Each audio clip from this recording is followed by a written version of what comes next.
नित्यानन्देश्वरसमारम्भाम् नित्यानन्देश्वरिमध्यमाम् अस्मदाचार्यपर्यन्ताम् वन्दे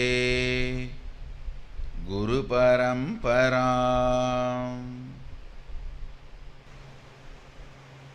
I welcome all of you with my love and respects. I welcome all the devotees, disciples, Samajis, Satsangis, Sri Mahants, Mahants, visitors, viewers, sitting through Nityananda TV, Facebook Live, YouTube Live, two-way video conferencing,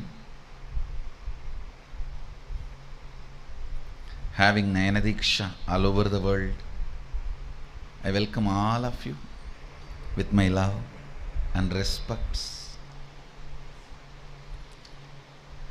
I'll enter into the next verse of the Kenopanishad.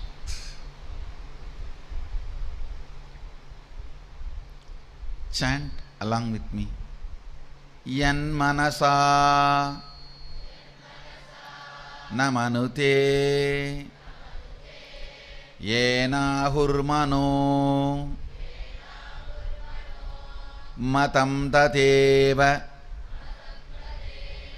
brahmatvam viddinetam yatitam upasate yan manasa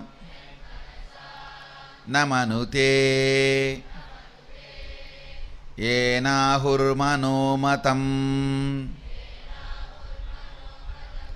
tateva brahmatvam viddhi netam yatitam upasate.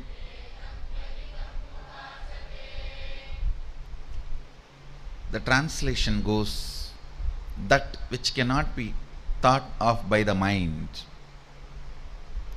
that which is modified functions of intellect, intelligence, contemplation, cognition, but by which they say the mind is able to think and cognize, being illumined by the light of infinite cosmic intelligence. You must know that very source of mind, the reality alone as Brahman, the absolute existence, and not this which is worshipped and cherished here as a finite, limited object. I'll read out the verse once more. Yan manasa namanute yena hurmano matam tateva brahmatvam viddinetam yatitam upasate.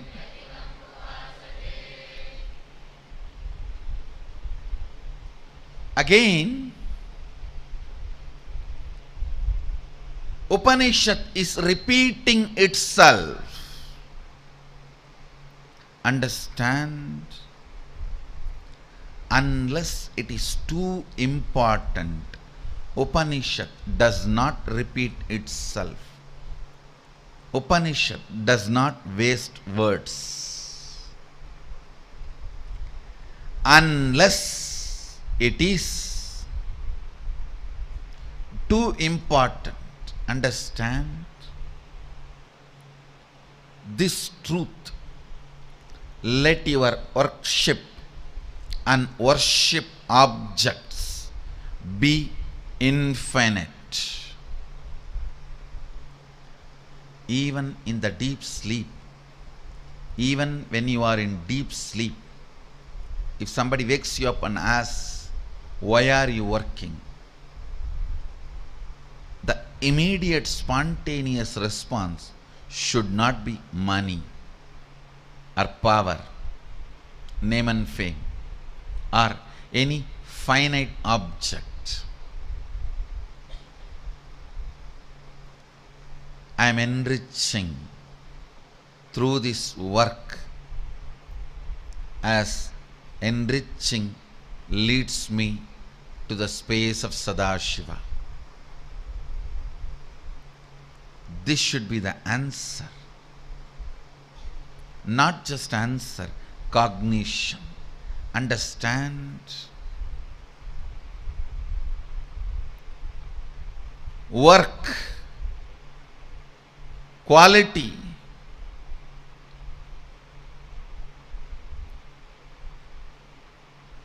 Not only the work you do and the quality you carry as you.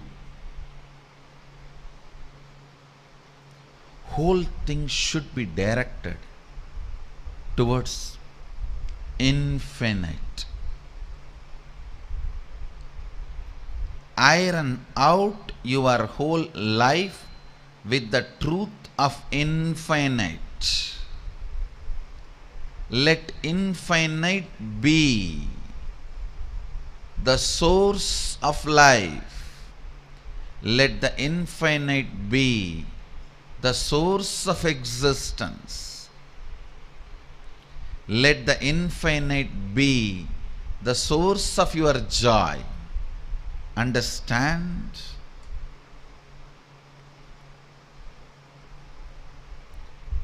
Yan manasa na manute yena hurmano matam tateva brahmatvam viddhi nedam yatitam upasate.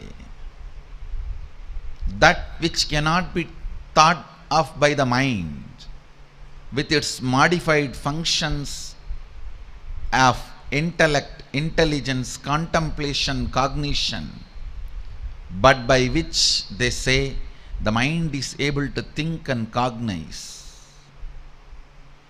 being illumined by the light of the infinite cosmic intelligence. You must know that very source of mind, that reality alone as Brahman. Please understand, Upanishad rarely repeats itself. If at all it is repeating itself, the concept, the sacred secret, the truth is too important. If it is not that important, it will not be repeating itself.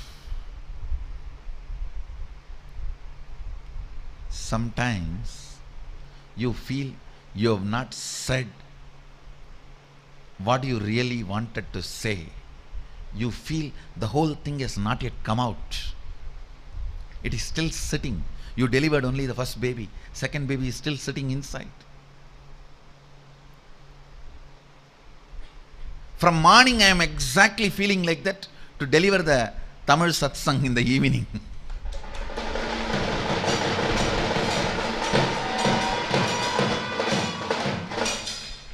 Don't miss tonight's Tamil satsang. It is going to be something extraordinary.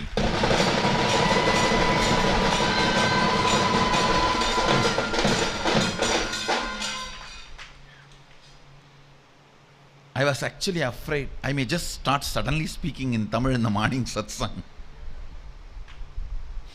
because the remaining is still sitting inside.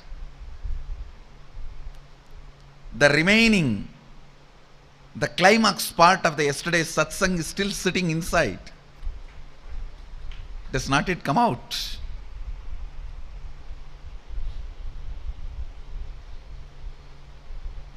Sometimes you feel the words are a small tube to drain the whole dam. Words are small tube to drain the whole dam.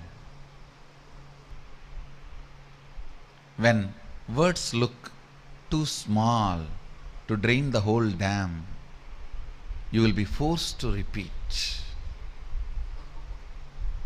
Yan manasa namanute yena hurmano matam Tadeva brahmatvam viddinetam yatitam upasate.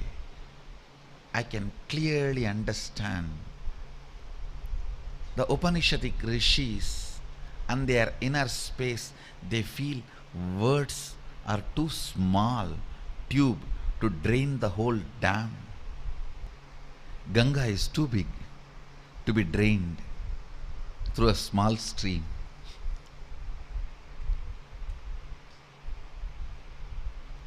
Words are too small stream. Ganga is too big. So when it is too big, you have to repeat yourself. That is why Upanishad is repeating itself. Yan manasana manute yena hurmano matam tateva brahmatvam viddi etam netam yatitam upasate.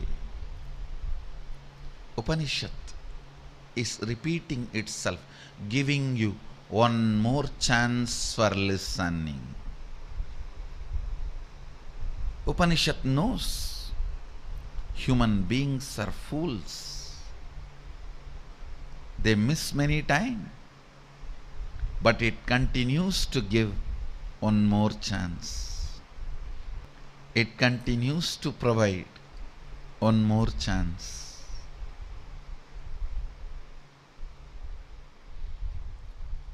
Don't look at what your mind shows. Look at what shows your mind to you.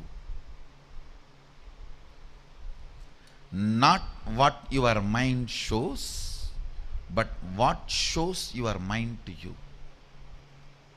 Listen. Your mind, when it shows something good or bad, don't get trapped. Even if you try to defend, it's a trap. Don't get trapped. Don't even say yes or no. Just be unclutched. That is the only way you can save yourself from any trap. Understand? When your mind says you are a failure, you are wrong, even if you try to solve that issue, you are trapped. No. No. Look who is showing you your mind. Don't look where your mind is showing you. Whether your mind shows about the hopes of the future, hopelessness of the past, whether your mind is showing you the possible victory of the future, or it is talking about the worst failures of the past, I tell you, the sad-faced victims are the biggest criminals. The sad-faced victims. Oh, I am innocent. I am being tortured, tormented by life. They are worse criminals than the terrorists.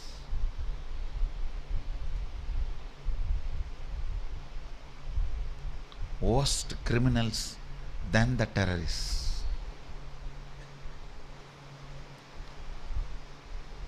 The cunningness they will be carrying inside. They will exhaust only if they live Janmas as terrorists. Understand? Any energy you pile up inside, any pressure you build up inside, has to be exhausted by you taking more and more janmas. Now, most of the fellows think that being victim, the victim faced, is the safest cozy corner you can hide. No, the pressure you build by supporting the idea you are a victim, you are innocent, you are being tortured and tormented. You can exhaust that pressure only by being a terrorist for Janmas. A terrorist mind setup is built by you spending Janmas as victim. If somebody takes birth in this Janma in an ambience where he or she will become a terrorist, past Janma they spent as the victim. With that victim mentality, whether your mind shows yourself as the victory of the future or victim of the past, don't listen to both.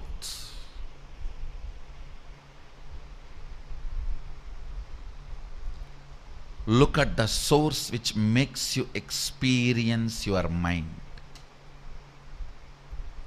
Victory of the future, victim of the past. Both are trap. Listen to this word, trap.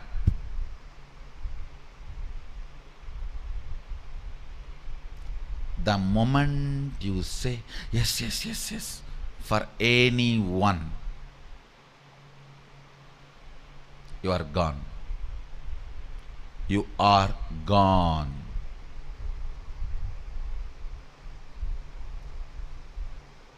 When the victory of the future appears in front of you, if you say yes, yes, yes, you are trapped. When the feeling victim of the past appears in front of you, if you say yes, yes, yes, you are trapped. Both are traps.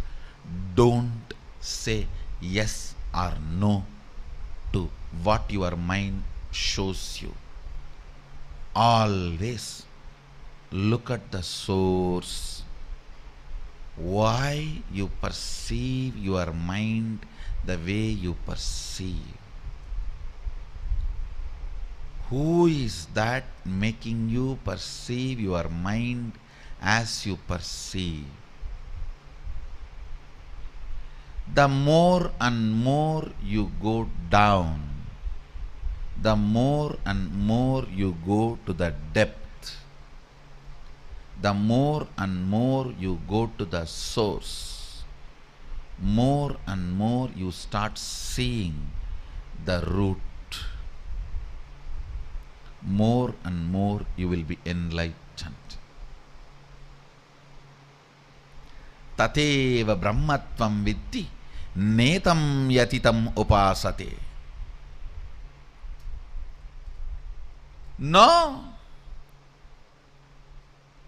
the finite objects of your worship and worship, Gol and Golmaal, both.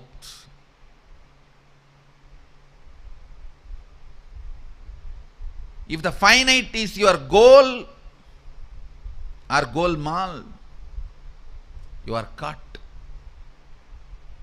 Let the goal of your worship or the goal of your worship be always source. Understand? If you think, if I am all the time looking for source, how will I run my regular life? This is the most practical instruction. Listen. Just if your cognition is turned, you can go on and on and on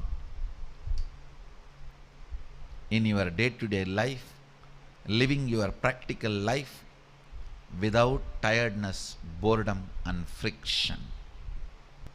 You think if you are an extrovert,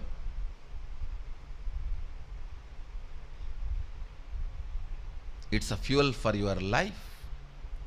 If you turn as introvert, there won't be fuel for your life.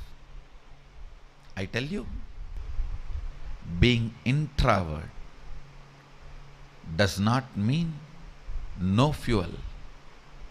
It means huge lubrication for your system. It removes all the friction in the flow of your life.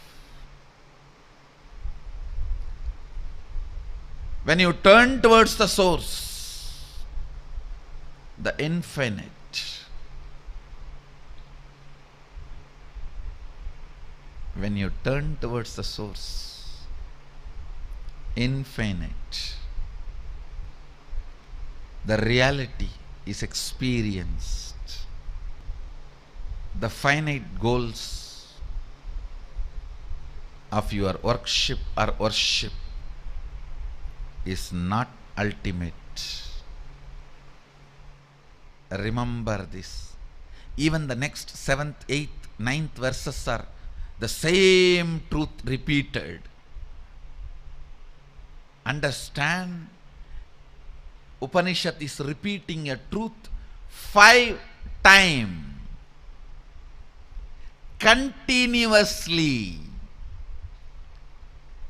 Netam yaditam upasate, netam yaditam upasate, netam yaditam upasate, netam yaditam upasate, 5 times. Netam yaditam upasate, netam yaditam upasate, 5 times. Understand? Not once or twice, 5 times. Good news is 5 times you will be given a chance to come back. Bad news is if you make this missing as a pattern, you will miss even the 5th time.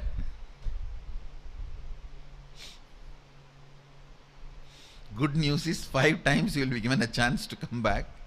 Bad news is by the time if the missing has become pattern, you will miss even the 5th time. Netam yatitam upasate, not these finite objects which are goal of worship and worship. They are not absolute, they are not ultimate. Netam yatitam upasate,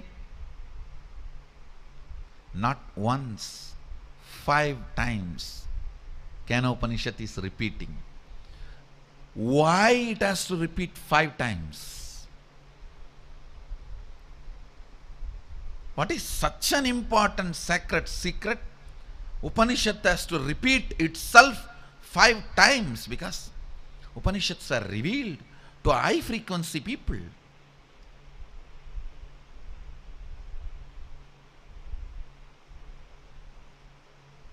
Not to the uncommitted, accidental onlookers. It is revealed to a committed, responsible individuals. It was literally like impregnating.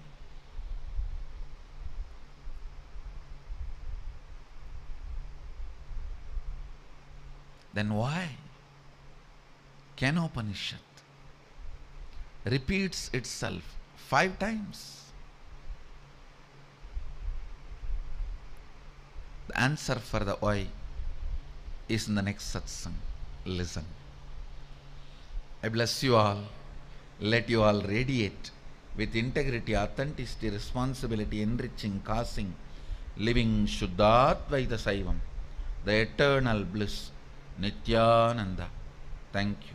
Be blissful.